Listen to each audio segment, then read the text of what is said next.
he's just like, ha!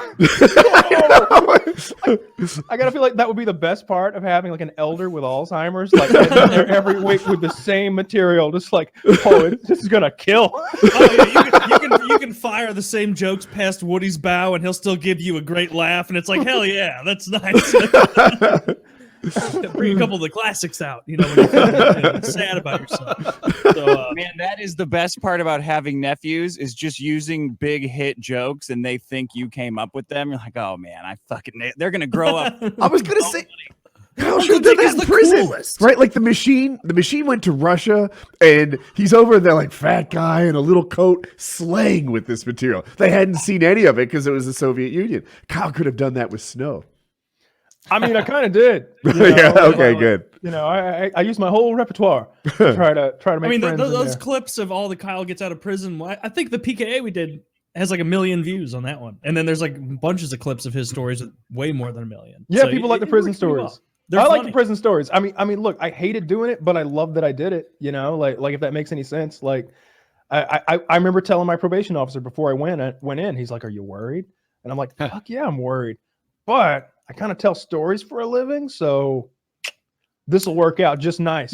Very nicely. This is a good bit for the show. If you don't mind taking one for the team, if you could get in those kennels that Trump put the illegal immigrants in, that's good material, Kyle. Kennels? Okay. Cages, if you want. Kennel up.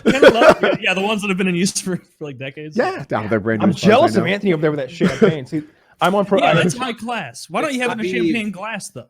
What is that? It is technically a champagne glass. It's a very long, thin flute.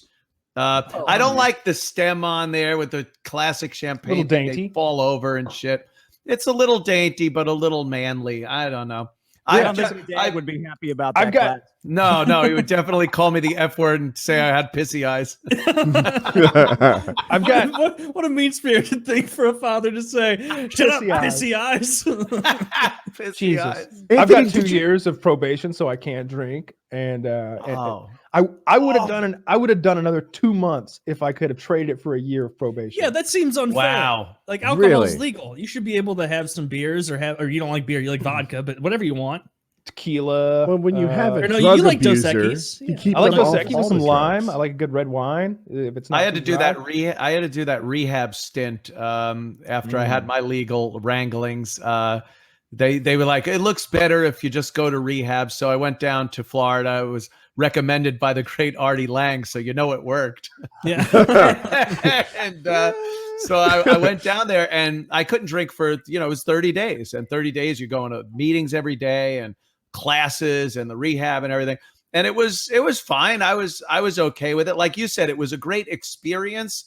Like I didn't want to go, but I met some amazing characters, these weird people I never would have met before. And but the second I got to the airport, I cracked a beer open and just started. I knew it was. Were there people in the rehab with you that made you think like, I've pretty much got this under control? Like, everybody. Like I wake up in the morning shaking, and I have to have a pint of vodka before noon, and you're like, life's looking pretty good. I'm like, I don't find the biggest problem. Even the counselor there was pretty much talking about drinking and saying, he goes, I think you have more of a problem with Twitter than you do with alcohol. I'm like, yeah, Twitter. If you go down the 12 steps, like, yes, I have to realize I have a problem with Twitter. And did you get anything from it? Like we're goofing about it, and you had a beer. I got a couple of things from it. Yeah, more like life things, like the whole, don't take anything for granted, really, and don't. I kind of one thing. It sounds so hokey, but it's like live your days instead of counting them, kind of a thing. You don't want to just sit there and check off days on a calendar. And like, oh, we're through that one. Like, make something of every day that you're. No, you're right. That does sound gay. So I got that out of it. But as far as the drinking thing went, I was like, fuck off. I'm drinking. You get to the airport, crack open a nice Bud Light. Yeah. Yeah. I had to do substance abuse counseling before I went to prison. And I was so thankful that the lady, the psychiatrist or whatever, I was like, yeah, I would, smoke weed like every day, but not all day. You know, I just like smoking joints and getting high. And she's like, well, it is a good time. She's like, so you weren't selling marijuana? I'm like, no. Why would I want to Mr. sell Myers, my I'm going to favorite level thing? with you. I'm a little blitzed right now. Yeah.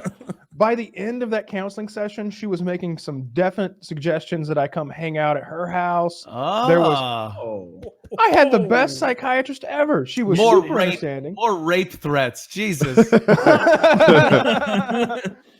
I think So, she might be involved in some kind of a three-way with her and her husband, is what it sounded like to me. Oh, fuck. What the fuck?